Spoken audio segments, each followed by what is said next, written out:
Mga master, marami po akong mga nababasa na mga komento na nagtatanong kung magkano ba yung kanilang pwedeng maging pensyon o kaya ay lump sum kapag sila ay mag-retire.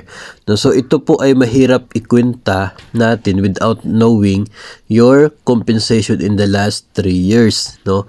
Especially kung in the future yung pinag-usapan po natin.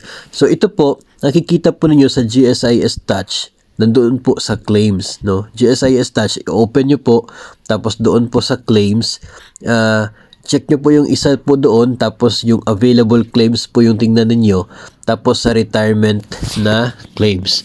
Sa akin, ito yung personally sa account ko po, yung retirement claims na nakikita ko po, ay yung nakaset na date ay hindi mo kasi pwedeng iset in the future. Yung current date lang yung pinaka-maximum, no? So ito po ay sa akin as of ngayon, March 24. So ito po yung Retirement Law 8291 na batas. Yung length of service ko is nasa 7.4 years. Tapos yung net benefit na makukuha ko is 157,000.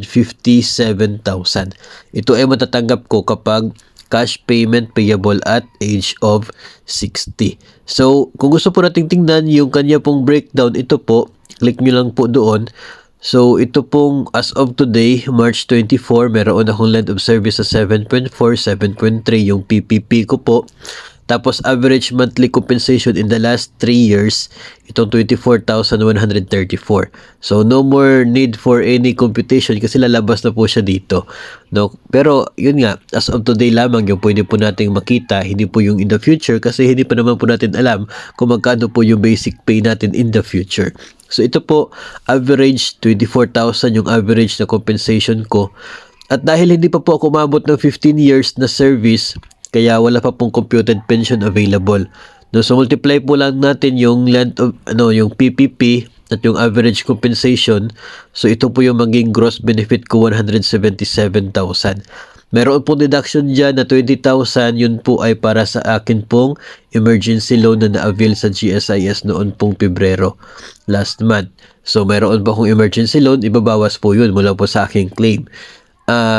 Tapos yung magiging net, no, kung i-click po natin yung kulay blue na yan, ay ipapakita po niya yung breakdown ng deductions galing sa cash payment natin sa GSIS. So, pagdating po ng transparency, champion po dito yung GSIS Touch na app ng GSIS kasi makikita mo talaga yung breakdown ng mga makukuha mo, pati po yung mga deductions, kung ano-ano po yung mga yon.